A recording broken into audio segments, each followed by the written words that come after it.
우리가 미는 사람은 안 되고, 이게 지금 티가, 잠깐만요, 이렇게. 네. 불어라, 민주바람. 예, 요렇게 예쁜 티가 지금 나오고 있습니다. 뒤로 좀 샥 돌아왔다 보세요. 예. 99%가 행복한 나라. 예. 요번 해 3주년의 티입니다.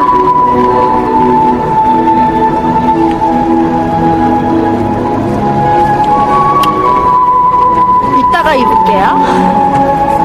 지금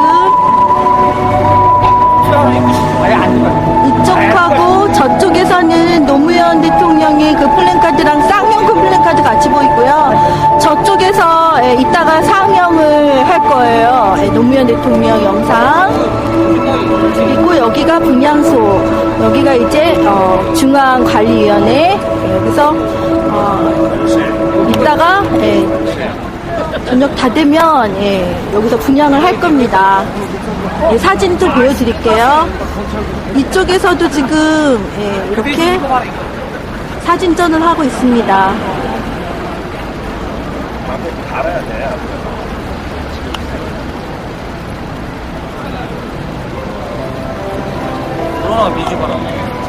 네. 아, 이게 훨씬 낫다. 이쁜 모습이요. 이거 이쁘죠? 네. 샥 뒤로 돌아봐 주세요. 네. 99% 행복한 나라. 네. 바람개비예요.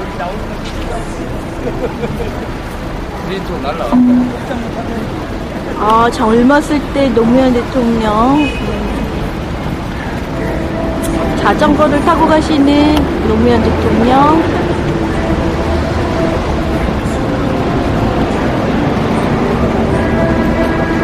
노무현 대통령의 어로. 지금 채창에 최고 나쁜 인간들 뚜루루루 올라오고 있는데, 그렇게 되면 이거 답 없죠? 네. 우리가 미는 분은 정말 괜찮다고 하시는 분은 하나도 없습니다. 미치겠네요. 우리의 노무현 대통령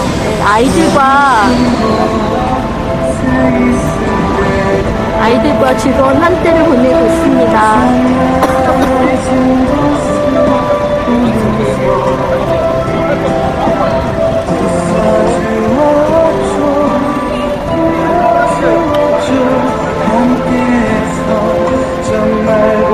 이해찬 안 된다니까요. 닭 말아 드시고 싶으세요? 공천 말아 드시고?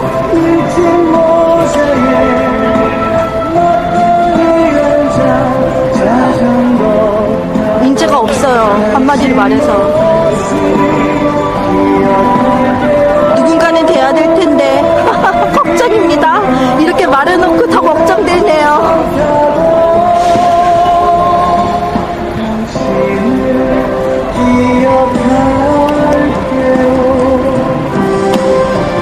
우리가 뽑는 게 아니니까, 당원들이 뽑는 거니까 어떻게 할 수가 없고, 우리는 저번에처럼 국민 경선으로 말할 수밖에 없습니다.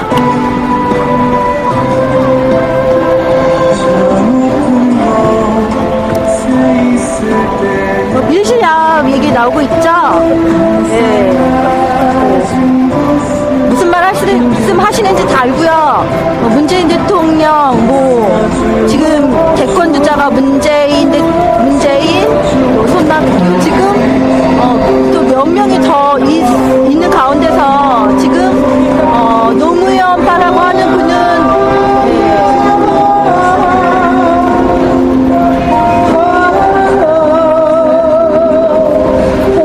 누구를 미는지 아는데, 그거를 위해서 아니 되옵니다 라는 사람이 나서야 한다는 그 사실이 안타깝다는 이야기입니다.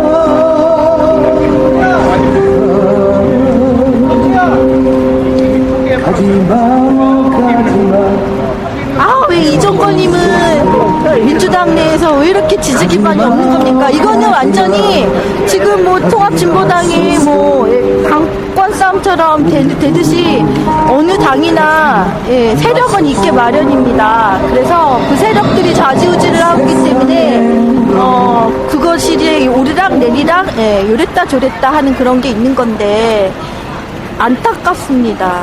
지금은 딱히 누구라고 딱 말을 못할 정도로 인재가 없잖아요. 정말 확실하게 대권을 바꿀 사람, 그 사람을 만들어줄 당대표를 만들어야 되는데, 지금 너무너무, 이 사람도 욕에 걸리고, 저 사람도 족에 걸리고 이러니까, 안타깝습니다.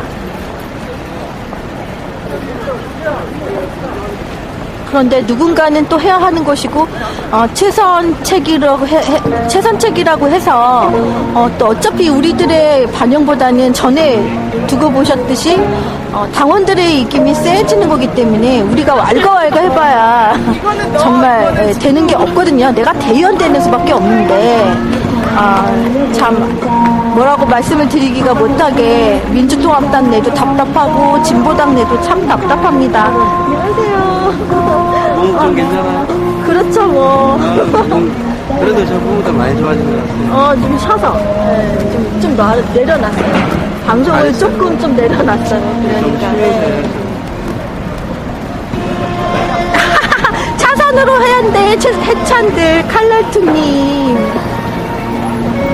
모바일 투표도 굉장히 첨예한, 우리 시민들이 참여하는 모바일 투표가 저번에 너무 안 좋은 영향을 많이 받았기 때문에 이번에 도대체 얼마나 참여를 할 것인가라는 생각이 들고요. 관건이긴 한데, 내가 아무리 이 사람 안 돼요 해도 될 사람은 되더라고요, 문제는.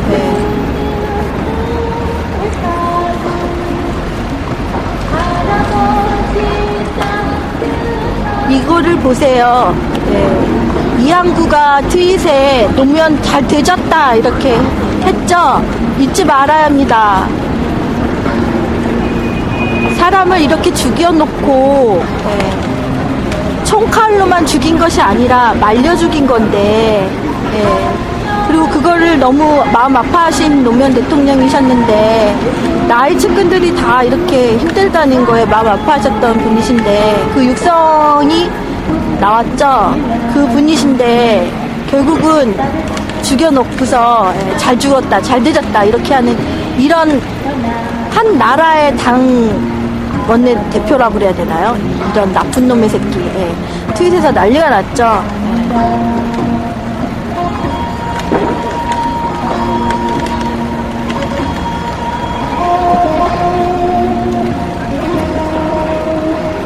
뭐 우리가 통합진보당 때문에 뭐 포기를 하면 또 그게 그 짝이 되겠죠. 정말 한 치 앞도 바라볼 수 없는 그런 정치 형태로 지금 나가고 있고요. 저희들도 모르고 며느리들도 모르고 물론 민주당 내 세력들에서는 벌써 어떻게 뭐가 짜여졌는지는 잘 모르겠지만 어쨌든 차선책이라도 잘 되는 사람들을 해야 되는데 정말 답답합니다 지금. 근데 저는 과거에 무엇을 했던지 간에 본인이 각성을 하고 변한다고 하면 다 용서가 될 듯합니다. 그런데 얼마 전에 잘못을 한 부분에 있어서는 제가 그거는 용서가 안 돼요. 총선을 말아드신 거에 대해서는 저는 용서가 안 돼요. 그래서 반대를 합니다. 못하고 있습니다.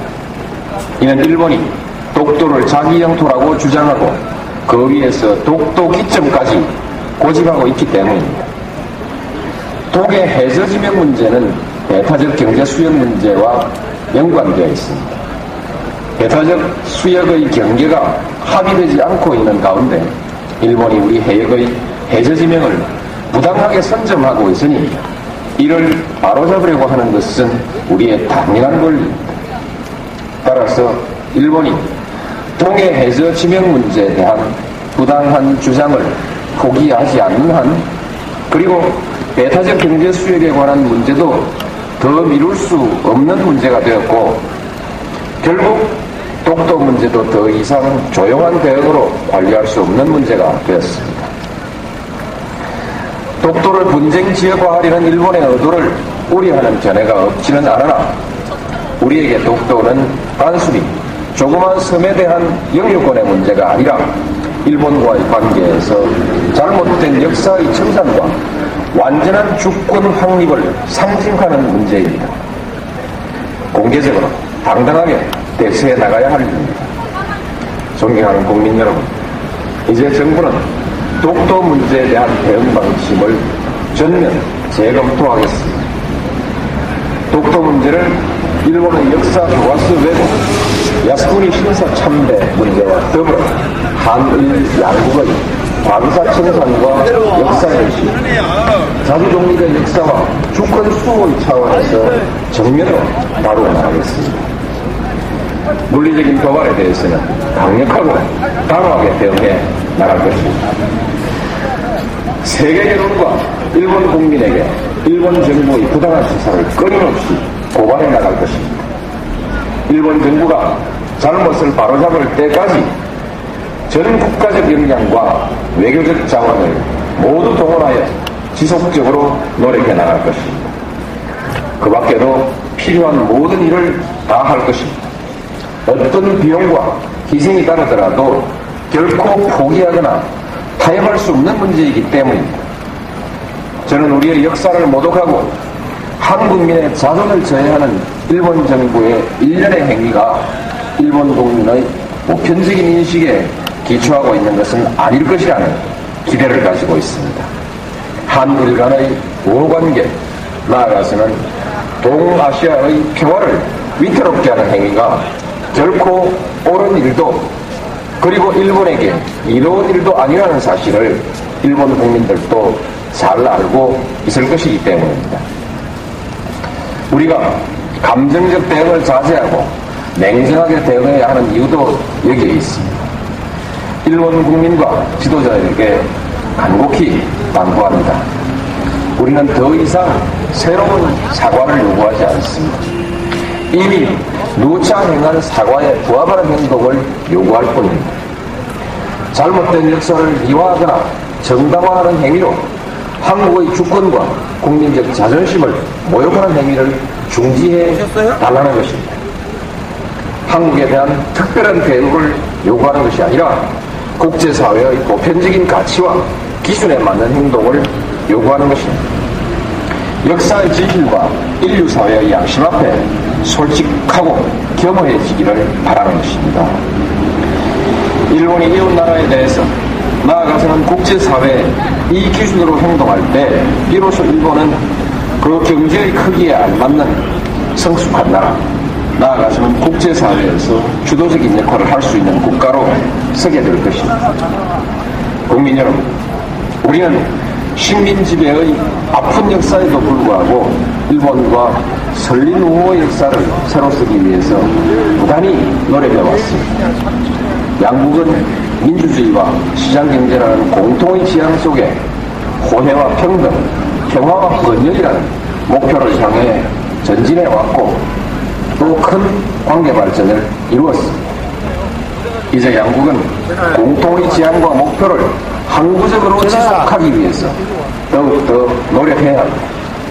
양국 관계를 뛰어넘어 동북아시아의 평화와 번영, 나아가서 세계의 평화와 번영에 함께 이바지해야 합니다.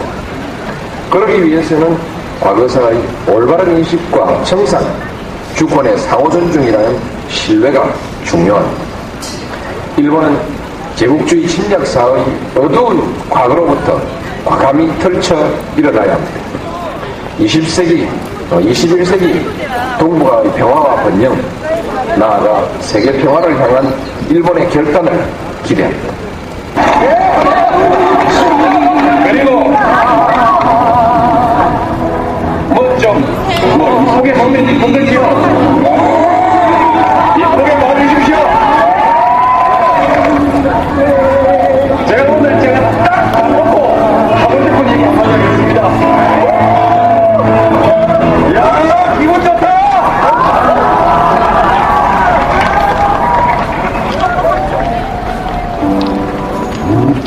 노래 부르라.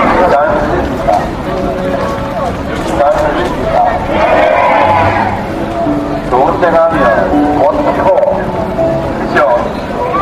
못 피고 좋은 데 많은데 왜 이렇게 자꾸. 아이고, 뭐 볼 게 있다고 이 시골 구석까지 찾아오셨습니까? 오시는 길에 성막 풍경도 좀 구경하고 뭐 볼품 없진 않으시던가요? 그래도 잘 오셨고요. 기왕 오셨으니까 봉화가 어떤 곳인지 마을 이야기를 한번 해드리겠습니다.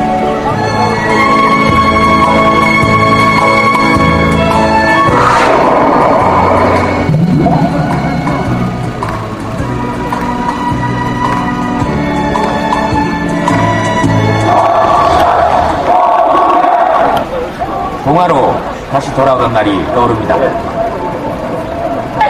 자, 갑니다. 다음 떠납니다. 고향 떠난 지 32년입니다. 그런데 그 오랜 시간 끝에 귀향해도 전혀 서먹하지 않은 큰 환대를 받았으니 그 심정이 어떻겠습니까? 네, 오늘 제가 딱 말놓고 하고 싶은 얘기 한마디 하겠습니다.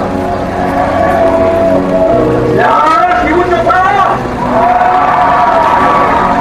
정말 좋았습니다. 봉화로 돌아온 후에 오늘 나온 이곳을 못 두고 새참에 막걸리 장도 기울였습니다.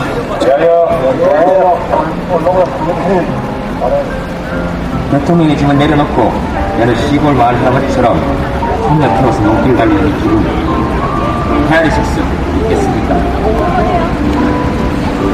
정말 꿈만 같은 시간이었습니다. 처음에는 북적이는 서울을 벗어난 시골살이가 적절하지 않을까 내심 걱정도 했습니다. 근데 이게 웬일입니까?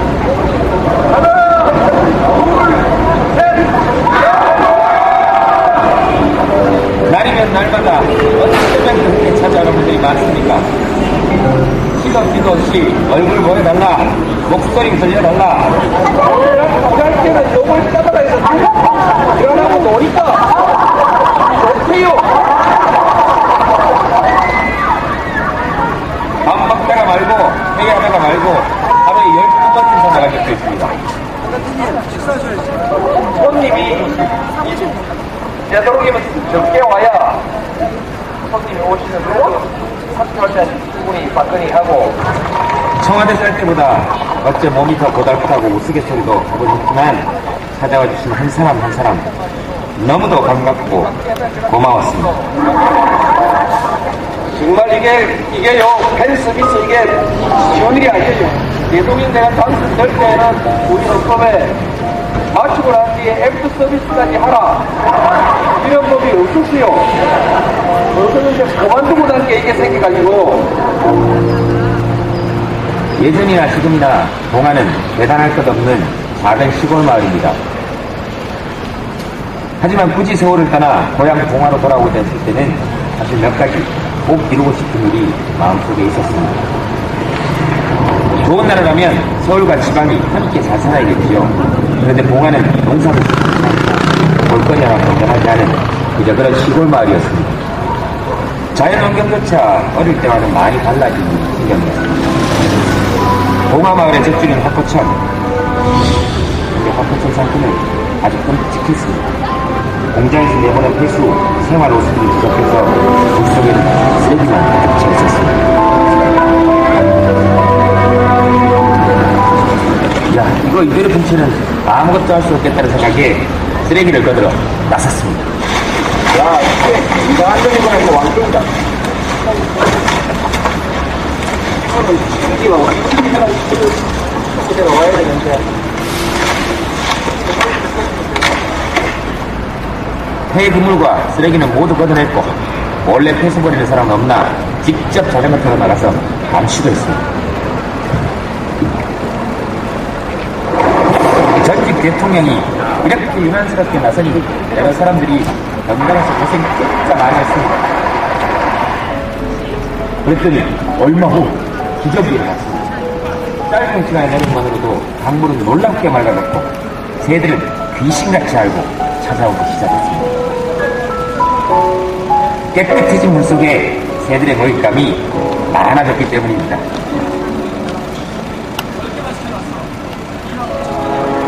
이제 잘 닦여진 화포천 산책길을 따라 걷다 보면 큰 보니, 새우리, 노랑무리 저새, 철따라 많은 새들의 날갯짓을 감상할 수 있습니다.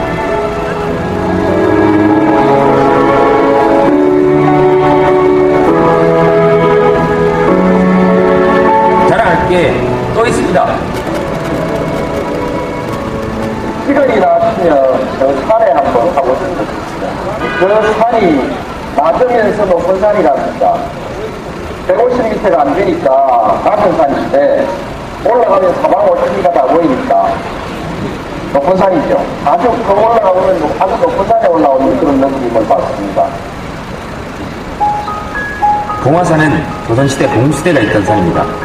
봉수대 아래에 있다고 해서 마을 이름도 봉화로 지어졌다고 하니까 이 산은 마을의 상징이라는 말입니다. 하지만 이것도 많이 변해 있었습니다. 넓어지 않는 산에는 관목만 우거져 어릴 적에 신나게 누비고 다니던 산길조차 전혀 찾지 못할 정도였습니다. 그래서 또 유난스럽게 물었습니다. 마을 사람들하고 산에 올라서 잡목을 빼어내고 사철풀은 자동차 나무를 심었습니다.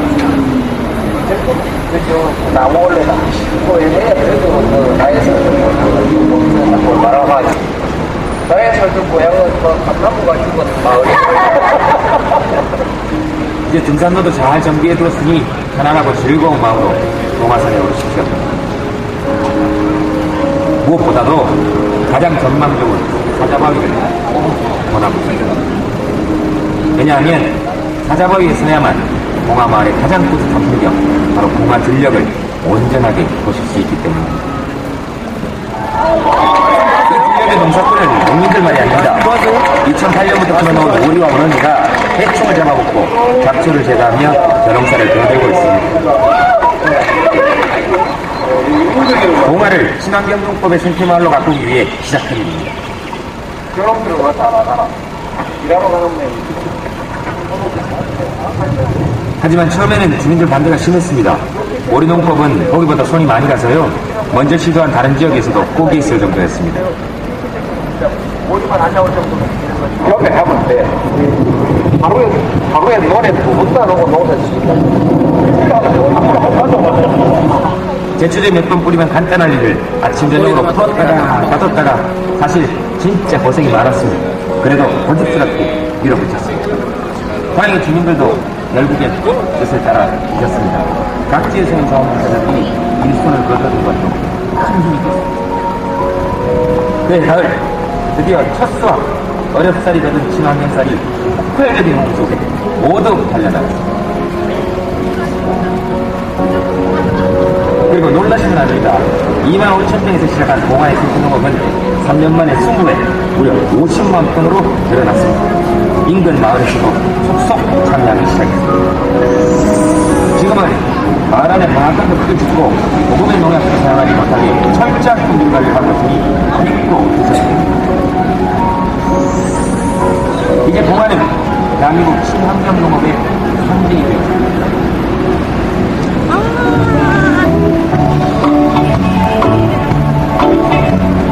농사일 거들고 마을 청소하고 또 손녀와 자전거 타고 그저 평범한 시골 주민으로 살아간 것 뿐인데 많은 분들이 웃으며 박수를 보내주셨습니다.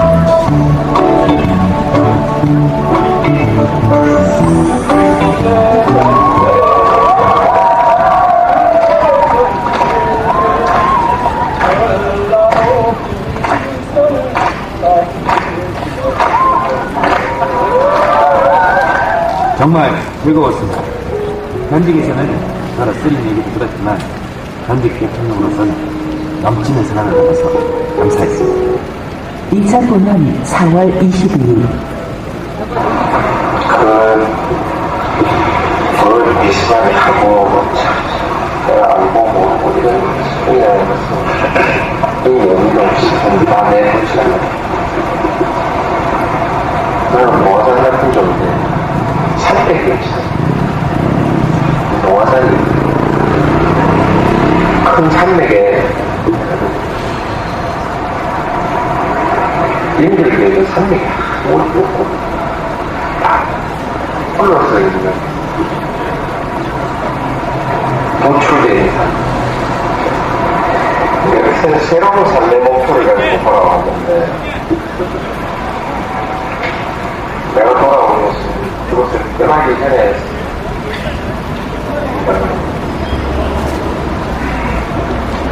사람들은 늘 고난도 그거가 돌아왔습니다. 가정이 세우고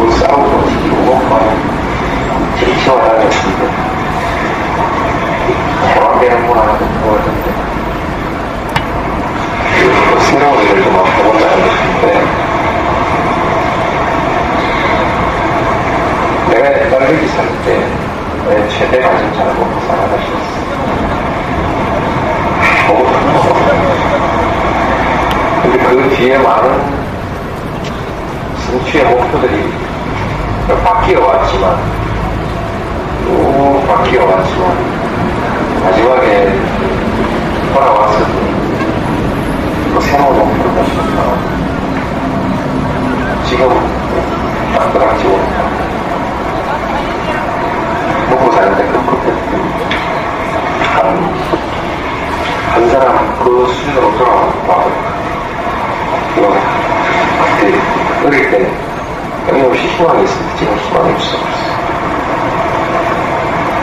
제작적으로 가고 미용 페이지에서 그냥 매달리는 것이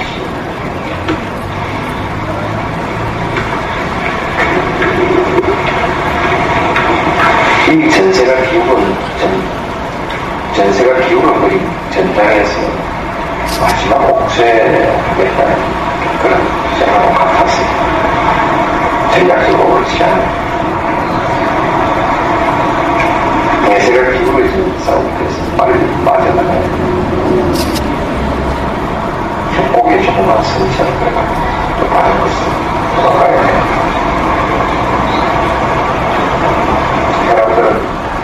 사람들은 얘기에 따라서 다른 선택을 중요합니다. 근데 그 선택의 기준은 사람에 대한 신뢰성이나 도덕성이나 무엇보다도 제가 어떤 정책을 할 거냐가 나머지는 부차적인 것이죠. 나머지는 거기에 대한 신뢰를 어떻게 우리가 유지할 수 있는 그래서 그런 것들이기 때문에 정책에 대한 판단자료들, 정당에 관한 판단자료, 사람에 관한 판단 이런 것이 뭔가 시민들 사이에 기준을 세워놔야 그 기준을 세워나가는 자 판단 능력을 키우는 것이 그런 사정들도 좀 고려돼서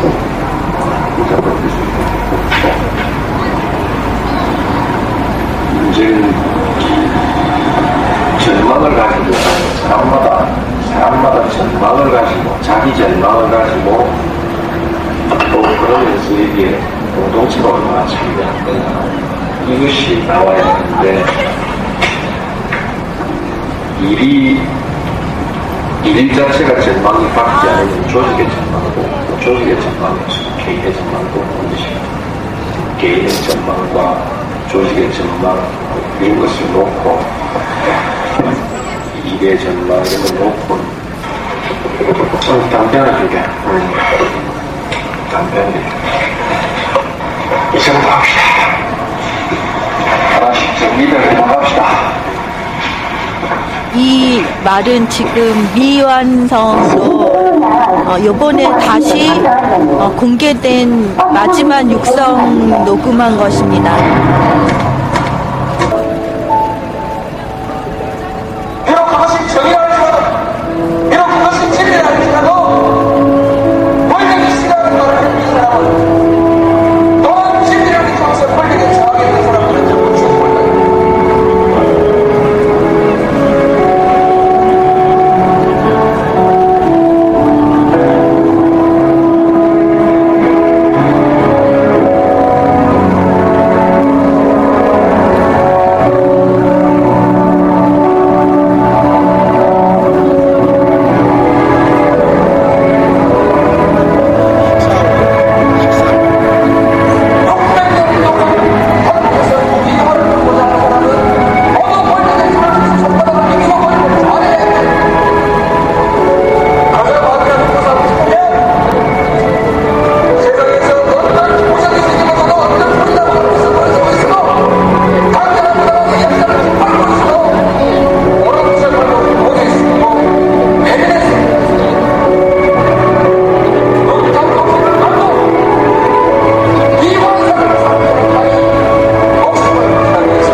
신사 참배 문제와 더불어 한일 양국의 과거사 청산과 역사인식, 자주독립의 역사와 주권 수호의 차원에서 정면으로 다루어 나가겠습니다.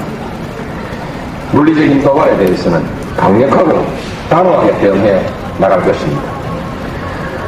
세계 여론과 일본 국민에게 일본 정부의 부당한 시사를 끊임없이 고발해 나갈 것입니다. 일본 정부가 잘못을 바로잡을 때까지 전 국가적 역량과 외교적 자원을 모두 동원하여 지속적으로 노력해 나갈 것입니다. 그 밖에도 필요한 모든 일을 다 할 것입니다.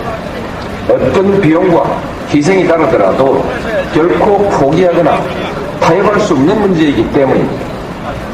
저는 우리의 역사를 모독하고 한국민의 자존을 저해하는 일본 정부의 일련의 행위가 일본 국민의 보편적인 인식에 기초하고 있는 것은 아닐 것이라는 기대를 가지고 있습니다. 한국 간의 우호관계, 나아가서는 동아시아의 평화를 위태롭게 하는 행위가 결코 옳은 일도 그리고 일본에게 이로운 일도 아니라는 사실을 일본 국민들도 잘 알고 있을 것이기 때문에 우리가 감정적 대응을 자제하고 냉정하게 대응해야 하는 이유도 여기 있습니다. 일본 국민과 지도자들에게 간곡히 당부합니다. 우리는 더 이상 새로운 사과를 요구하지 않습니다. 이미 누차 행한 사과에 부합하는 행동을 요구할 뿐입니다. 잘못된 역사를 미화하거나 정당화하는 행위로 한국의 주권과 국민적 자존심을 모욕하는 행위를 중지해 달라는 것입니다. 한국에 대한 특별한 대우를 요구하는 것이 아니라 국제사회의 보편적인 가치와 기준에 맞는 행동을 요구하는 것입니다. 역사의 진실과 인류사회의 양심 앞에 솔직하고 겸허해지기를 바라는 것입니다. 한나라, 나아가서는 국제사회에서 주도적인 역할을 할 수 있는 국가로 서게 될 것입니다. 국민 여러분, 우리는 식민지배의 아픈 역사에도 불구하고 일본과 설린 우호의 역사를 새로 쓰기 위해서 부단히 노력해왔습니다. 양국은 민주주의와 시장경제라는 공통의 지향 속에 호혜와 평등, 평화와 번영이라는 목표를 향해 전진해왔고 또 큰 관계 발전을 이루었습니다. 이제 양국은 공통의 지향과 목표를 항구적으로 지속하기 위해서 더욱더 노력해야 합니다. 양국 관계를 뛰어넘어 동북아시아의 평화와 번영, 나아가서 세계의 평화와 번영에 함께 이바지해야 합니다. 그러기 위해서는 과거사의 올바른 인식과 청산, 주권의 상호존, 국가 사업으로 만들어 세계가 부러워하는 신천지를 만들겠습니다, 여러분.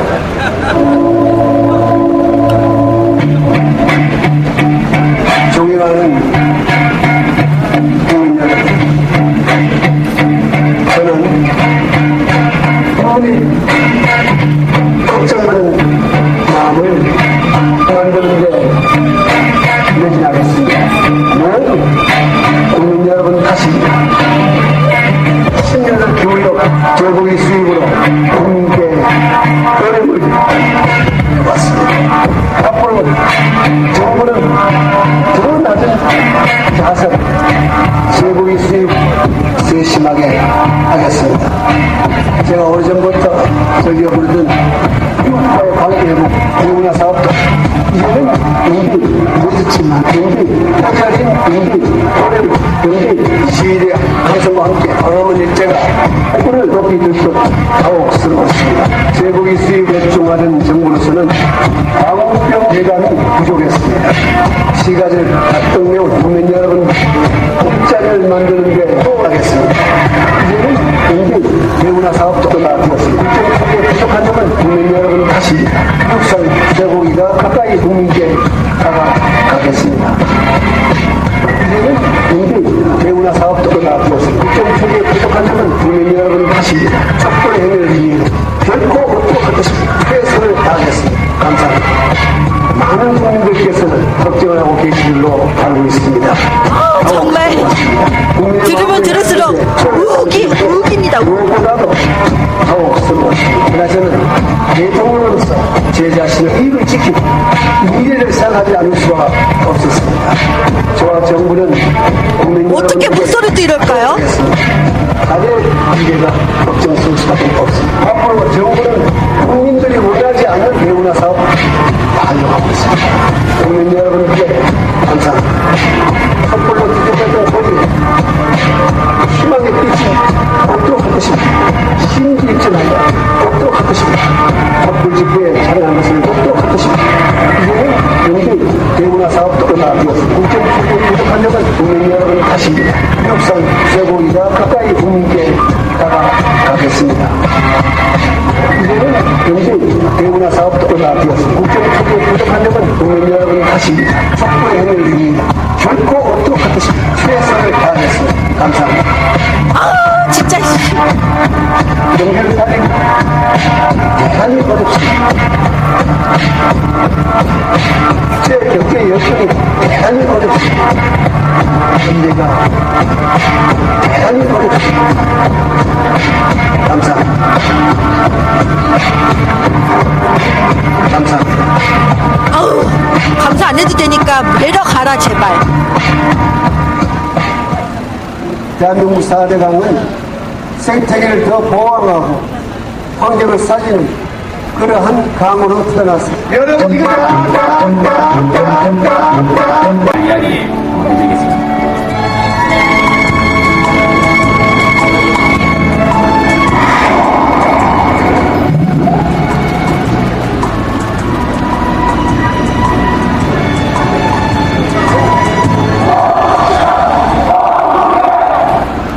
동화로 다시 돌아오던 날이 오릅니다. 감사합니다. 다음 또 만납니다. 고향 떠난 지 32년입니다. 그런데 그 오랜 시간 끝에 귀향해도 전혀 서먹하지 않은 큰 반대를 받았으니 그 심정이 어떻겠습니까? 배우들 제가 딱 봐놓고 하고 싶은 얘기 한번 하겠습니다. 야, 기분 좋다! 정말 좋았습니다. 남들에게는 풍족한 스포츠지만 태어나서 자란 고향 땅입니다. 동화로 돌아온 후에 동일 나온 이웃들 인수도 못 들어주고 새참에 막걸리 잔도 기울였습니다.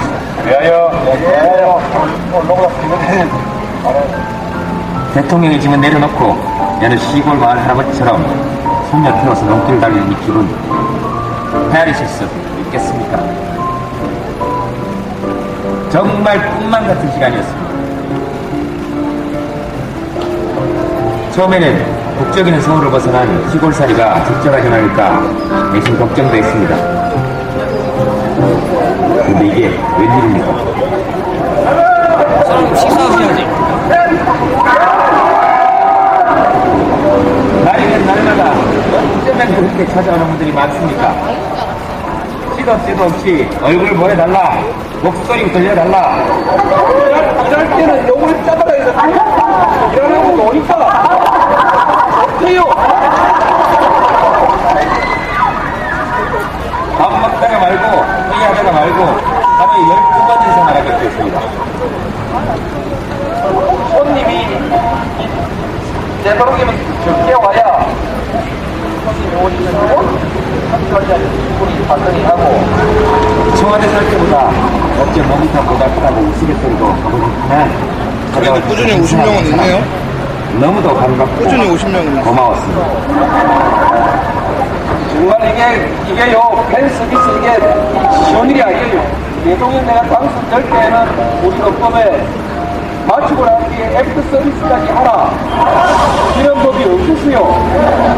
여기서는 이제 그만두고 난 게 이게 생겨가지고 예전이나 지금이나 봉화는 대단할 것 없는 작은 시골 마을입니다. 하지만 굳이 서울을 떠나 고향 봉화로 돌아오자 했을 때는 사실 몇 가지 꼭 이루고 싶은 일이 마음속에 있었습니다. 좋은 나라라면 서울과 지방이 함께 잘 살아야겠지요. 그런데 봉화는 농사도 신통치 않고 볼거리 하나 변변하지 않은 그저 그런 시골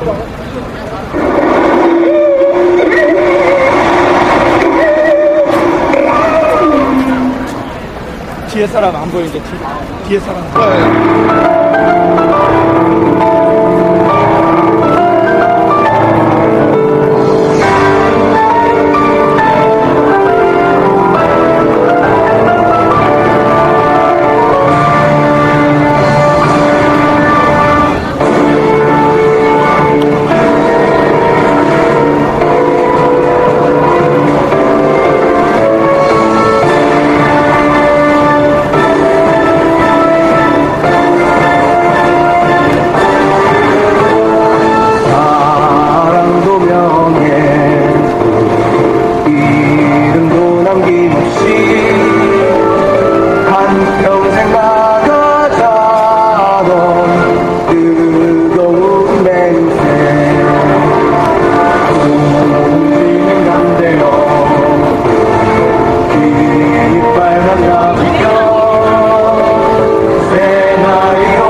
홍수하는 상단들의 기회에서 나옵니다.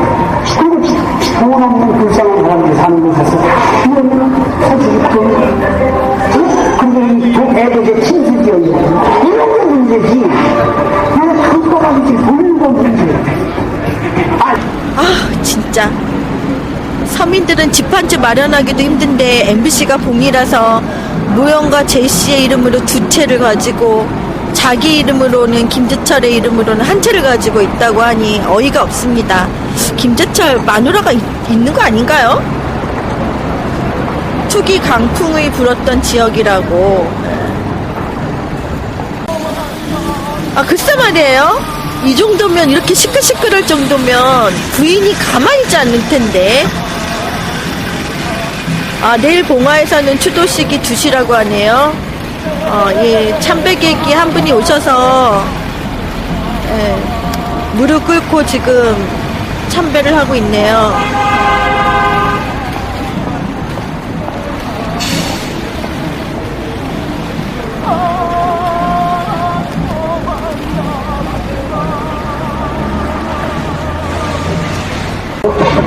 최선을 다하겠습니다. 감사합니다. 많은 국민들께서는 걱정을 하고 계시므로 까르르님, 지금 민주통합당은 지금 당대표 선출하고 있죠? 오로지 힘이 그쪽으로 가 있기 때문입니다.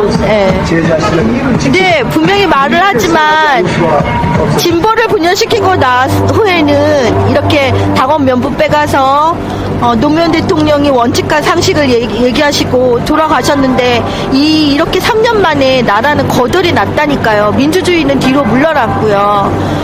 정말 노무현 대통령 같은 그런 원칙과 법만으로 잘 되는 세상이 왔다면 왜 제가 이렇게 열을 내면서 얘기하겠습니까? 하지만 언론도 입 다물고 있고 오로지 아는 사람들만 이렇게 난리치고 있고, 그리고 또 민주통합당도 진보를 분열시켜서 당원면부 가져가면 결국은 종북 좌파라든지 빨갱이 논리라든지 아니면 반공 논리라든지 이런 걸로 사찰을 한다든지 아니면 죄목을 쓰여서 그렇게 하는 경향이 있을 건데, 그래서 만약에 진보에 퇴색된 이미지 이렇게 상처를 내고 그런 다음에는 민주통합당도 가만두지 않을 거죠. 예.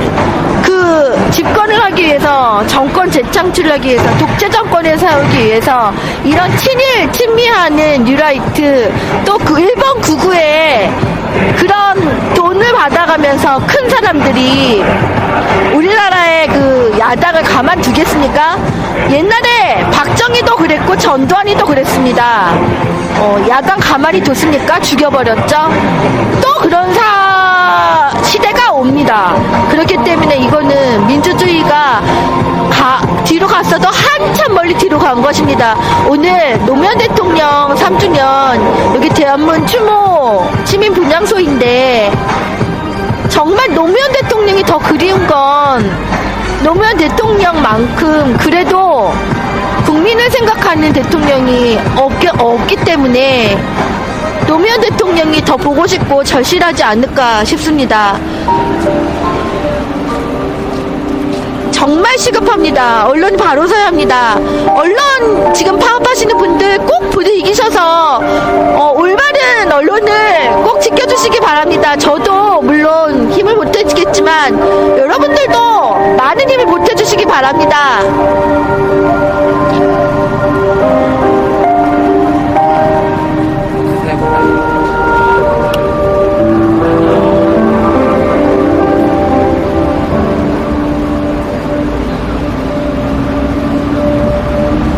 물론 통합진보당 내 사이트 억울한 부분도 있겠죠. 너무 급박했고 돈도 그리 많이 받은 게 아니로 거의 이득이 못 가지고 갈 정도로 봉사하다시피 한 건데 결과가 이렇게 돼서 그쪽 서버 책임자분도 억울하고, 그리고 누가 잘못했는지 딱 꼬집어서 말은 할 수 없을 정도로 부정이다라고만 나와 있기 때문에 억울하신 분들 굉장히 많겠지만 대의를 위해서 희생하는 것도 있어야 된다고 저는 봅니다. 사태가 이렇게까지 됐으면 본인의 억울함만 얘기하면 안 된다고 봅니다. 억울한 거는 억울한 거지만 대의를 위해서 소위도 희생할 줄 아는 그런 사람이 됐으면 좋겠고요. 어쨌든 사태가 이렇게까지 나와서 분열로 가면 진짜 진보 다 죽습니다. 빨리빨리 수습 잘하기를 바랄 뿐입니다.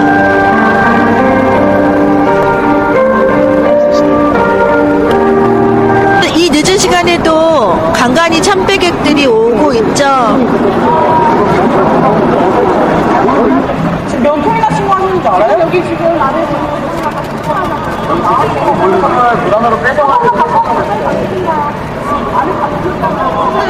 지나가시다가 영상도 계속 보십니다.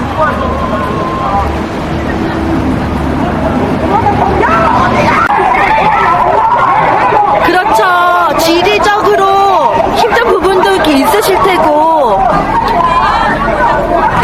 그나마 이런 방송이라도 보고 분노하시고 트위터에서 이야기라도 해주시면 좋죠.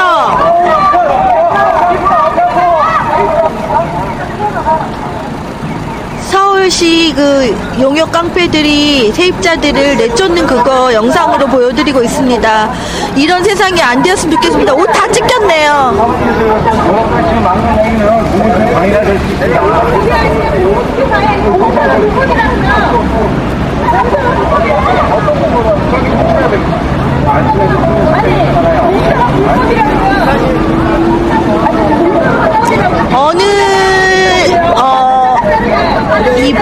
어느 정도의 시간이 흘러서 폭발할 날이 올 것입니다.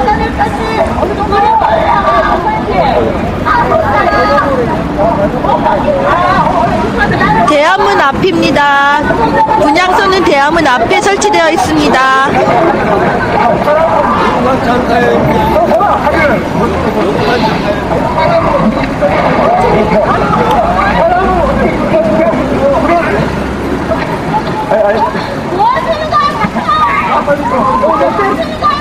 이거는 제주의 양육모 선생님 영상이네요.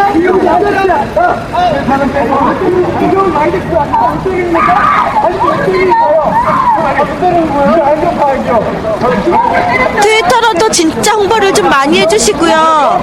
그리고 먹고 사는 분들이 정말 시간이 없어요. 일을 하고 나오면 저녁에 쉬어야 되고 밥 먹고 집안일도 해야 되고 이런 분들이 좀 많으시기 때문에 인터넷조차도 못 들어가시는 분들이 많으시지만 그래도 트위터라도 없으면 어떻게 하겠습니까? 많이 홍보를 많이 해주시기 바랍니다. 저 싸가지 없는 인간이 트위터에도 많이 떴는데 양육묘 선생님이세요. 이 영상은 제주 강정에서 영상이고요. 지금 영상이 9월 29일 을지로 입구 영상입니다. 저도 방송하면서 저 물대포와 또 비까지 왔었어요. 페이스북하고 트위터는 조금 다릅니다. 진짜 비 오는 날 물대포까지 맞아가면서 한미 FTA의 첫날입니다.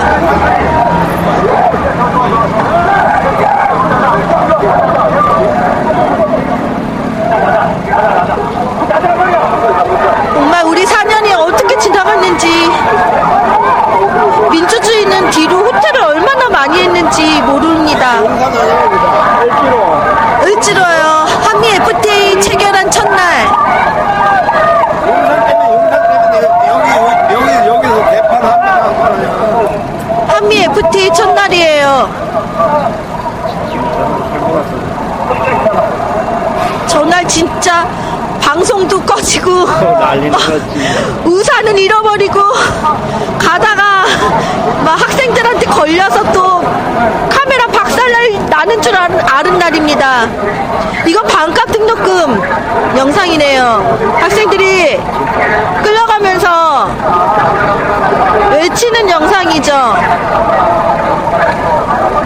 저 처절했는데 진짜. 진짜 저럴 때 이렇게 새끼들이 말이 되냐고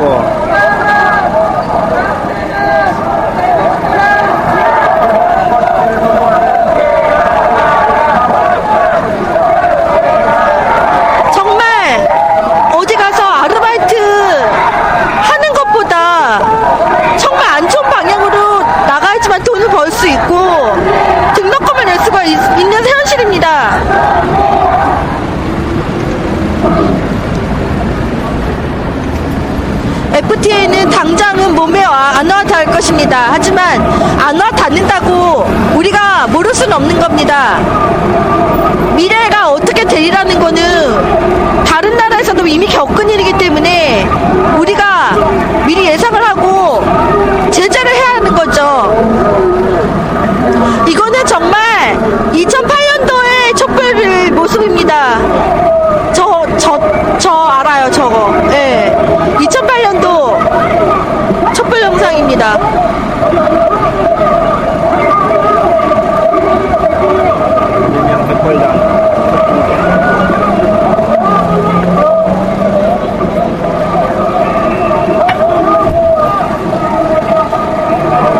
방패로 저기 종로였는데.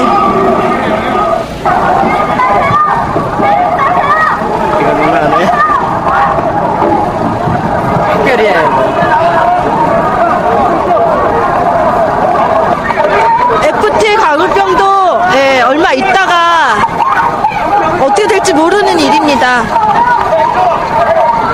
이거 다 2008년도 영상이야.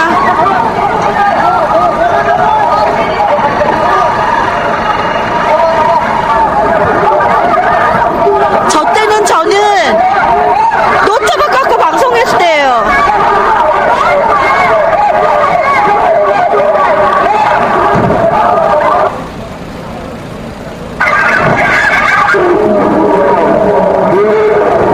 까르르님, 우리나라는 문제가 아니에요. 광우병은 벌써 다른 나라에서 다 생긴 거예요. 뭐 7년 동안 보고 나서 뭐 사태를 책임지라고요? 다른 나라에서 광우병 환자가 생겼어요.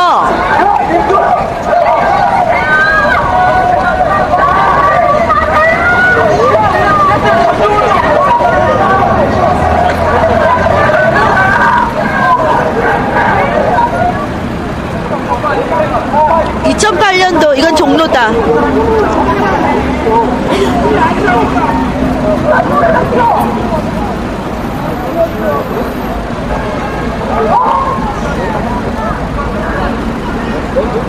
취재하던 기자. 예.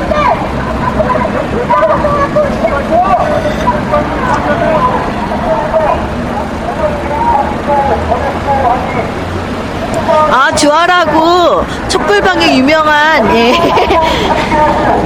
우리가 살살살살 이렇게 얘기를 잘해주는 주아라는 소위 수구스러운 분이 한 분 있는데, 아주 수구는 아니고요. 예.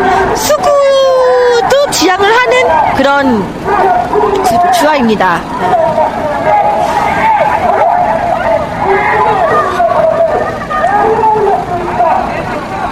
그때 어떻게 욕하고 그랬죠? 그래서 제가 블랙했어요. 제가 언제 블랙을 풀어준다고 얘기했나요, 주아님? 지금 까르르로 해서 다시 들어왔네요.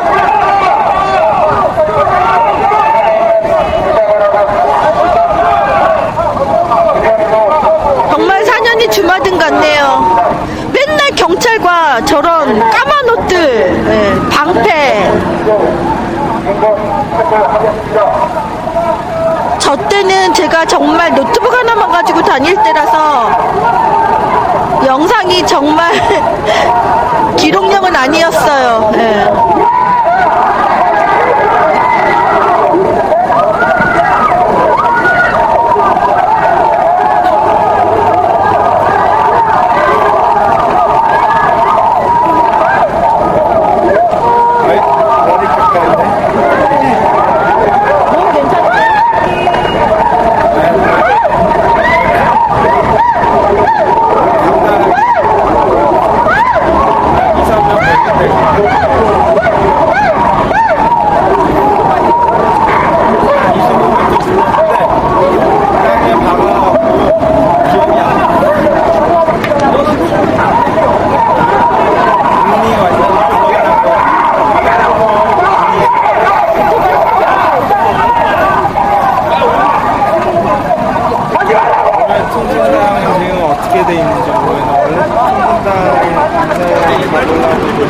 통진담은 지금 아마 서버는 빼갔기 때문에 더 이상 장사를 어떻게 하거나 하진 않을 거예요. 저 때 진짜 피 나고 그랬었는데 사람들.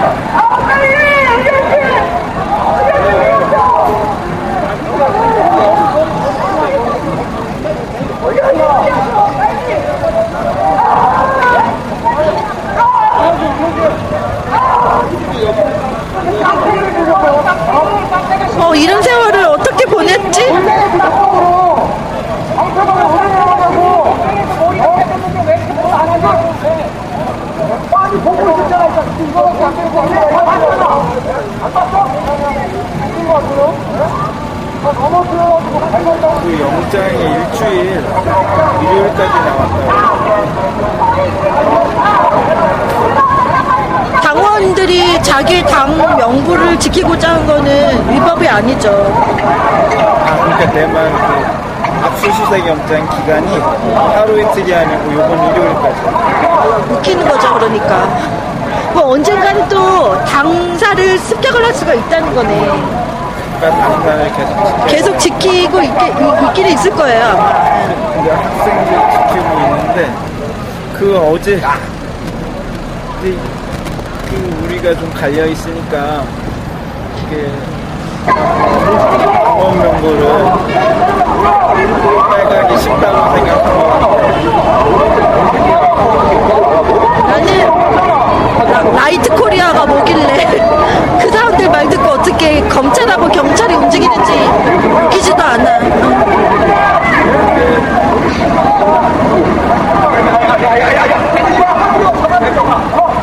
걔네가 관심 있는 건 당원 명부. 당원 면부예요. 당원 면부 갖고 이제 일을 해야 되기 때문에 그게 주 목적이었어요. 무슨 제품이야, 제품은. 아, 이거 쌍용 영상입니다. 그 내부 사람들 각각의 성향이나 신원을 파악하게 되면 이용할 게 많으니까. 그렇죠. 예. 누가 문제는 당원 면부 가지고 어떻게 이제 일을 진행을 하냐가 문제지. 누가 우호 세력인지 이제 거의 진짜 빨갱이를 만들 거예요.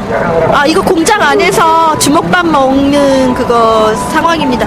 저 이거 보고 굉장히 꺼이꺼이 울었는데, 이거 민중의 소리에 기자들이 들어가서 찍은 거예요. 예.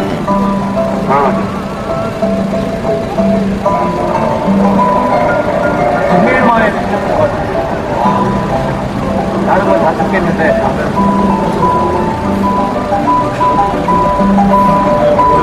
저기서 야, 저녁 때 하고 아니, 여기서 했어요? 워낙 대학원 앞에 그냥 서우면 어디 가지 않고 여기서 그냥 다. 아니 저녁 내일인가? 예, 내일이 워낙 돌아가신 날이고 3주기 되는 날이고 오늘부터 내일까지. 3주기 그 행사 내일이에요?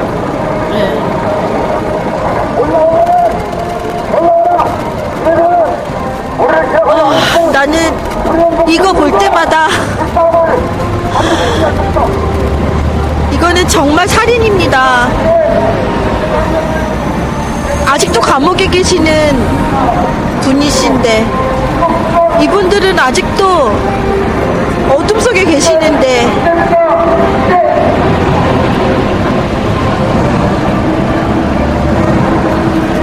이것도 보니까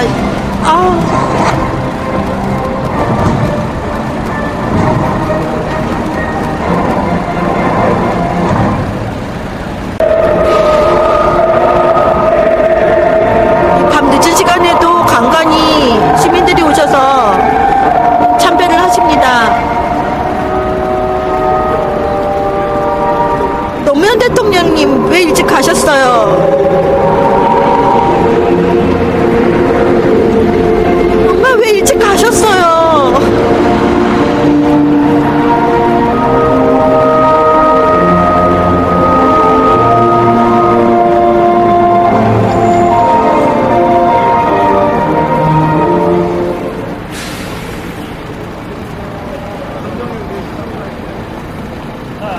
정치에 무관심하던 젊은 층의 자발적인 선거 참여로 축제 열기가 넘쳐났고 국민들이 모은 대미 후원금이 석 달 만에 무려 67억 원이 넘어서면서 선거 혁명으로 이어졌습니다. 내가 정치를 바꾼다 이렇게 생각했는데 보니까 국민들이 정치를 바꾸고 있거든요.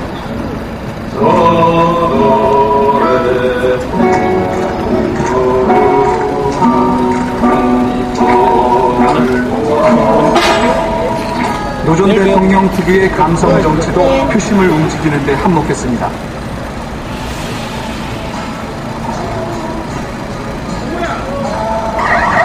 대통령 선거 전날 새벽 국민통합 21의 정몽준 후보가 지금 언론이 언론이겠습니까? 예. 지금 진정한 언론인들은 파업 중이니 절대로 좋은 얘기, 영상, 시사 프로그램 절대로 안 하죠. 빨리 언론을 돌려야 합니다. 필히 돌려야 합니다. 자, 엊그제 일이긴 한데 이회창 대수를 마저 깨뜨리며 제16대 대통령으로 당선됩니다. 정치 인생 내내 꼬리표처럼 따라다니던 꿈만 같아요. 저 때가. 정상의 자리에 올라선 원동력이 됐습니다. 정치를 떠나 사적인 자리에서 만나는 인간 노무현은 어떤 모습일까?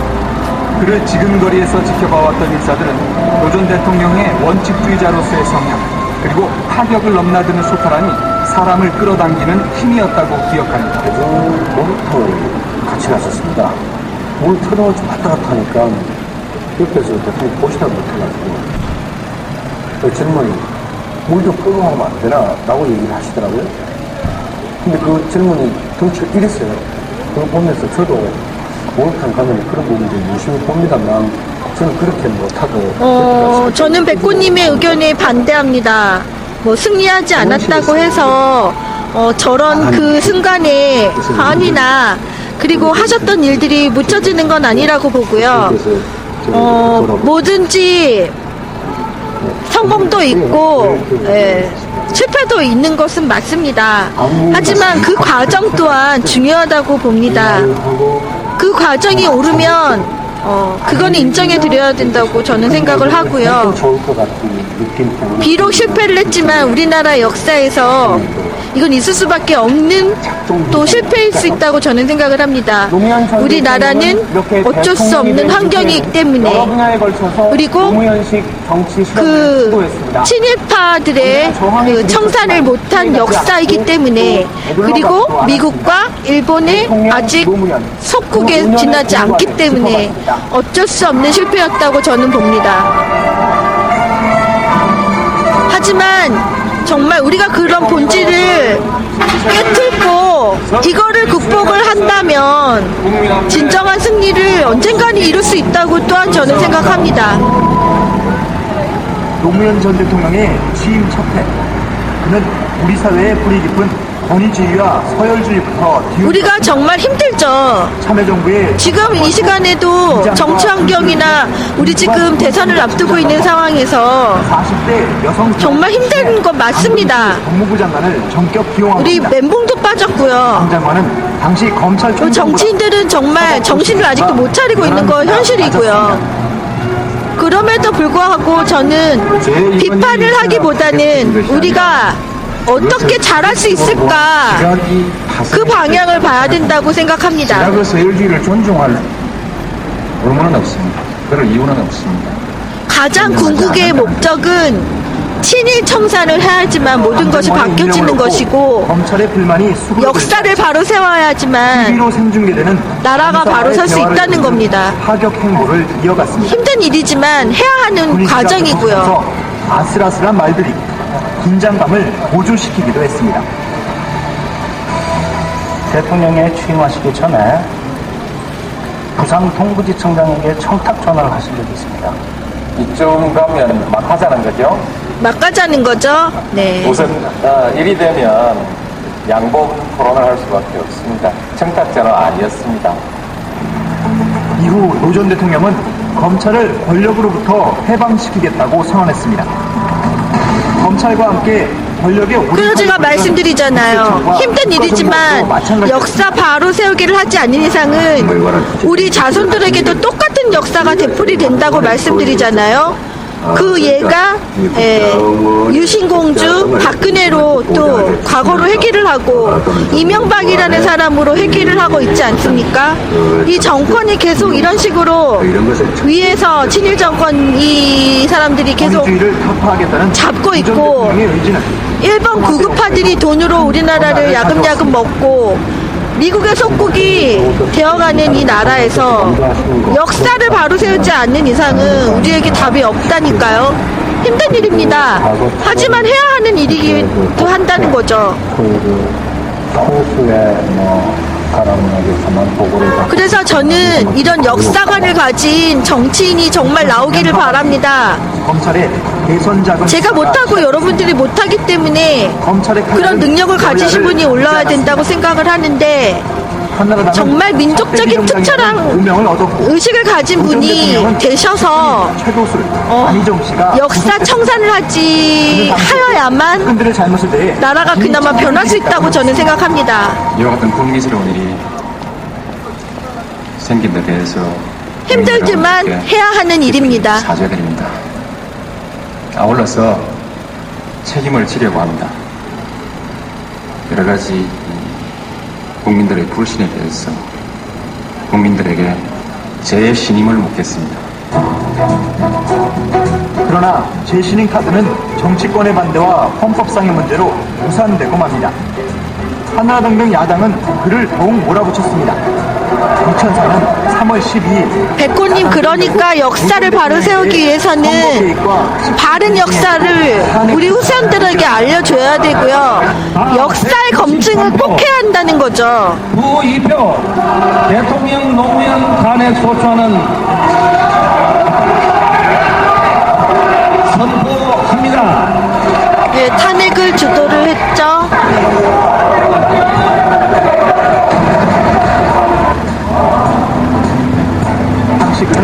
반공에 혹한 노인분들은 우리가 어떻게 할 수가 없고요. 게임에 한장한 젊은이들은 게임이 나쁘다는 것이 아니기 때문에 이 똑바른 구심점, 역사 바로 세우기를 한다고 하면 우리 젊은이들은 흔들리지 않을 거라고 봅니다. 그러니까 제가 말씀드리잖아요. 역사 바로 세우기를 해야 된다고. 두 달여 뒤 정치적으로 그를 살려낸 것은 헌법재판소였습니다.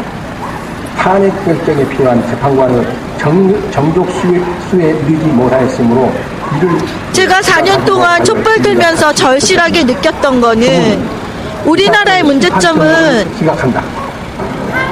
친일 청산을 꼭 해야 한다는 것과 역사를 되돌리는 사람들한테 역사를 뺏기면 안 된다는 두 가지입니다. 탄핵 사건으로 치러진 2004년 17대 총선에서 열린우리당이 국회 과반수를 석권한 점도 그에게 큰 힘이 됐습니다.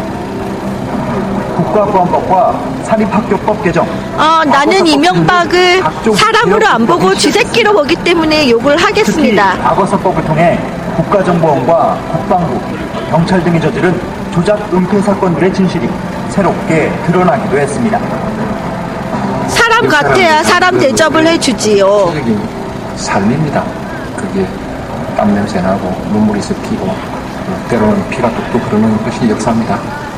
그렇기 때문에 사람들 마음에 어떤 형태로 매너는 본인부터 지키세요. 반말하지 말고. 만족하지 않더라도 굉장히 의미가 있습니다. 과거사 문제 등 각종 이슈에서 보수층의 공격이 계속됐지만 오 전 대통령의 서민적인 모습은 여전히 많은 국민들의 사랑을 받았습니다.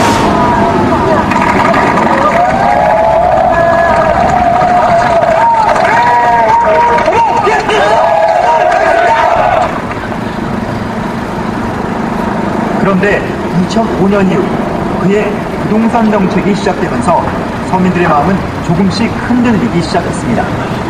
다 조중동과 엄청난 공작을 펼친 구구의 돈을 가진 뉴라이트들이 점점 교육 쪽, 교육, 연예, 문화 다 침투를 하기 시작한 겁니다. 유감이 있는 거 아닌가?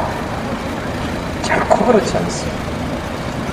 강남산 돈 버는 것이 배가 아파서 그런 것도 아니고 부동산 내 거품 들어갔다가 그 거품 꺼질 때 편안했던 경제가 없지 않습니까? 그런데 문제는 부동산 세금을 올려 집값을 잡겠다는 정책이 일반 국민들에게도 큰 부담이 됐던 것입니다.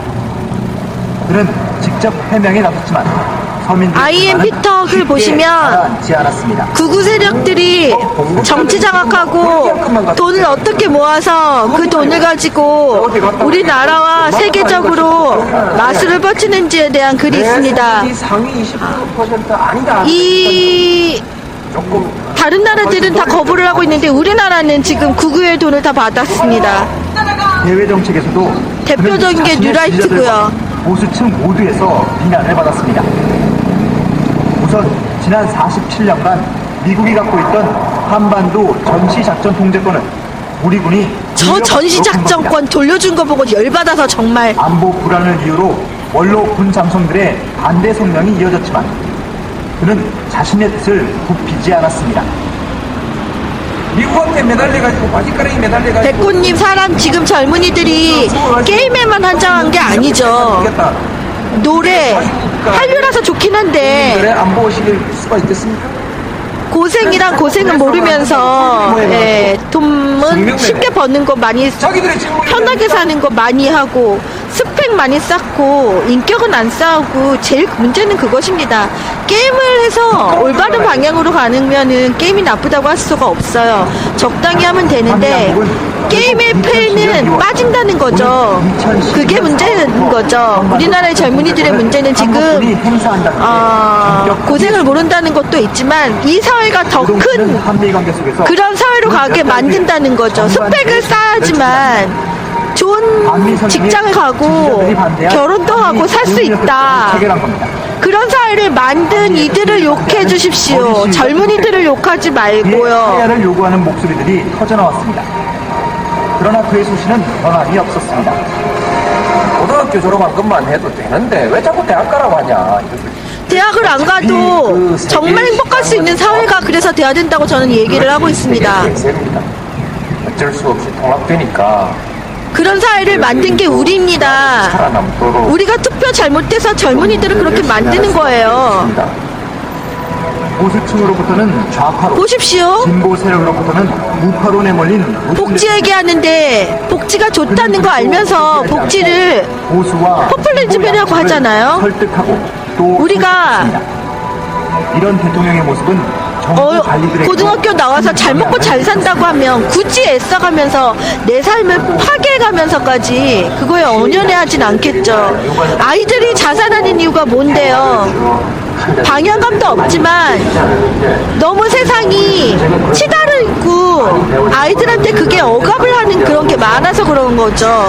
아이들이 성적에 그리고 스펙에 완전히 짓눌린다는 거죠. 공부를 잘해야지만 인간다운 삶을 살아야 한다는 이 억압된 분위기 때문인 거죠. 하지만 그런 사회를 안 만들고 아이들의 개성이나 내가 열심히 해서 돈을 벌 수 있고 내가 어떻게 행복하게 살 수 있고 그런 것이 보장이 되는 사회라면 아이들이 하하하하 웃고 그리고 학생들이 밝게 클 수 있는 나라가 되는데 이거는 공부를 해도 보장이 안 되는 사회잖아요. 지금 취직을 했다고 그래서 그게 끝이 아니잖아요. 2007년 10월 그는 걸어서 군사분계선을 넘었습니다.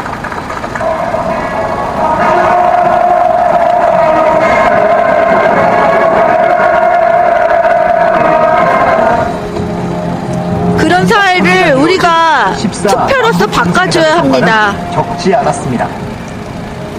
두 차례 군사 충돌을 빚은 서해 이 영상이 오늘의 마지막 영상이라고 합니다. 예, 이 영상 보시고 방종을 하도록 하겠습니다.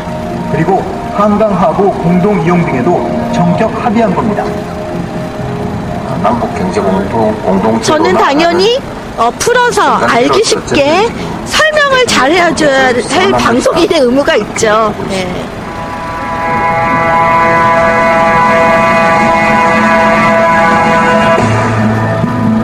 진보로 시작해 실용으로 끝난 자신의 임기를 그는 이렇게 평가했습니다. 대통령이 해야 된다 하는 그런 책임을 받았습니다. 열심히 했고 내가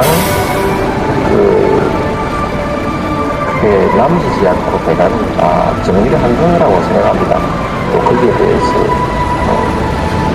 할 만큼은 적어도 그 성과가 것이 아닐까.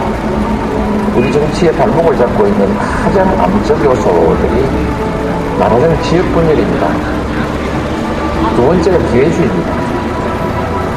이걸 한번 극복하고 바로잡아보고 싶은 게 정치적 목표거든요.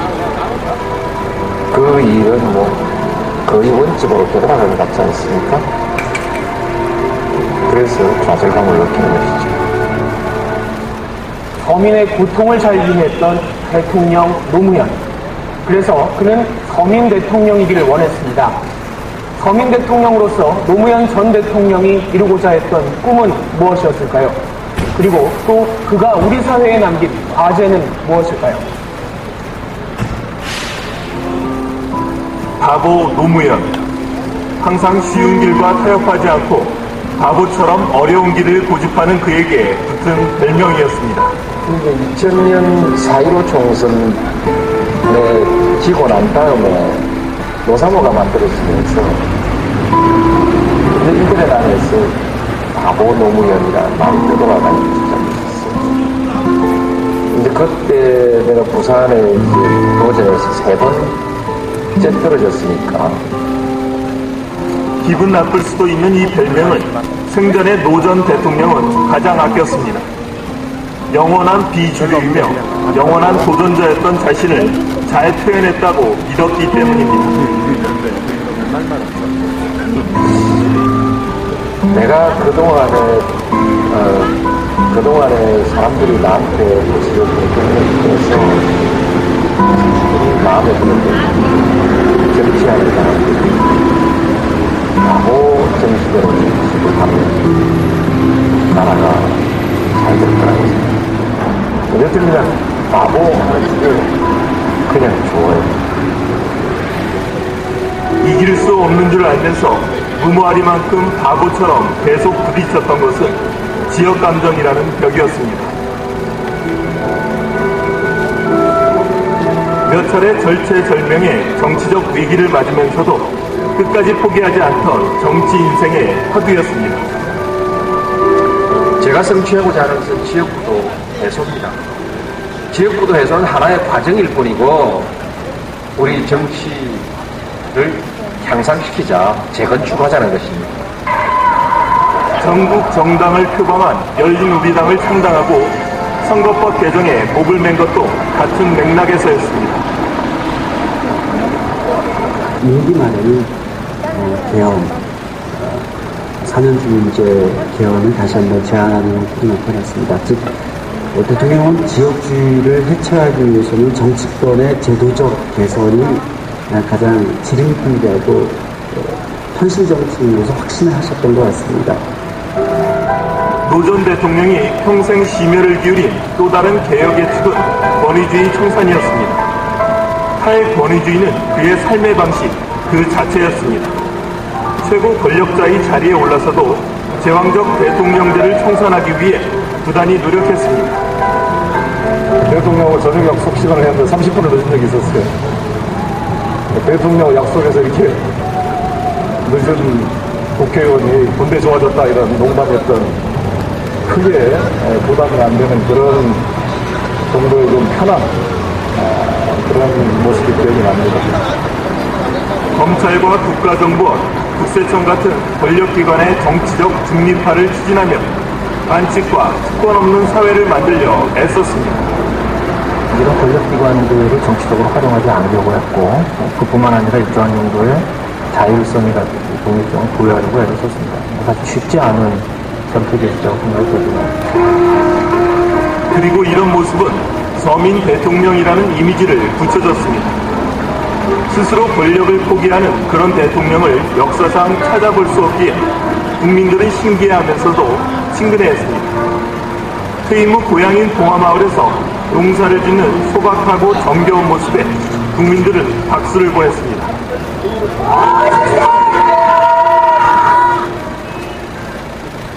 그러나 그의 도전들은 재임 기간 중 대부분 한계에 부딪혀 미완성인 채로 남았습니다. 지역주의를 깨겠다는 꿈은 그가 만들었던 열린 우리당의 해체처럼 신기루처럼 사라졌습니다. 지역구도로의 분열을 뛰어넘고 그런 정당으로 발전할 것이라는 희망으로 때가 있었거든요. 그게 너무 허무하게 무너져 버리니까 너무 힘들어요. 그가 추진한 이슈는 격렬한 사회적 갈등을 일으키며 큰 후유증을 남긴 경우가 적지 않았습니다. 국론 분열 수준까지 번진 사회적 갈등에 국민들은 개혁 피로감을 호소했습니다. 그의 거침없는 바람도 너무 가벼운 모습으로 비춰지곤 했습니다. 좋게 말하면 탈권위적인 어법인데 그거 어떻게 보면은 세속적인 어법을 그대로 쓴으로써 본인은 국민과 눈높이를 맞춰간다고 생각할 수 있지만 국민들이 볼 때는 좀 벽에 맞지 벽식이 떨어진다거나 내지는 만만하게 보는 그런 쪽으로 간 거예요. 노 전 대통령의 표현대로 그는 새 시대를 완전히 열어젖히지 못하고 낡은 시대를 극복하고자 노력한 구시대의 막내였습니다. 참여정부 대통령은 설거지 대통령입니다. 20년, 30년 동안 모든 과제들을 다 해결을 했습니다. 어그러진 역사를 바로되기 위해 그가 우리에게 던진 화두는 여전히 미완성의 숙제로 남아있습니다. 노무현 대통령 스스로가 하고 싶은 바보 대통령으로서 이미지, 그리고 서민 대통령으로 이미지한 것들이 드디어 소중한 것이었다는 점들을 대중들이 깨달았고, 그 다른 정치인과 다르게 이런 두 가지 이미지를 갖고 있는 대통령이 사라졌다는 것, 게다가 자살을 통해서 죽었다는 것, 이것에 엄청난 비통을 느낍니다. 길고 긴 추모의 인간띠가 전국을 뒤덮고 있습니다. 많은 국민이 슬픔과 충격 속에 잠겨 있습니다. 바보를 자처한 서민의 대통령. 항상 낮은 곳에 귀 기울이고 함께 뜨거운 눈물을 흘려줬던 사람. 무직하게 험한 길만 고집한 정치인. 역사적 평가를 뒤로한 채 불꽃 같은 삶을 마감했습니다. 순수하고 따뜻했던 인간 노무현을 국민들은 아쉽게 떠나보내고 있습니다.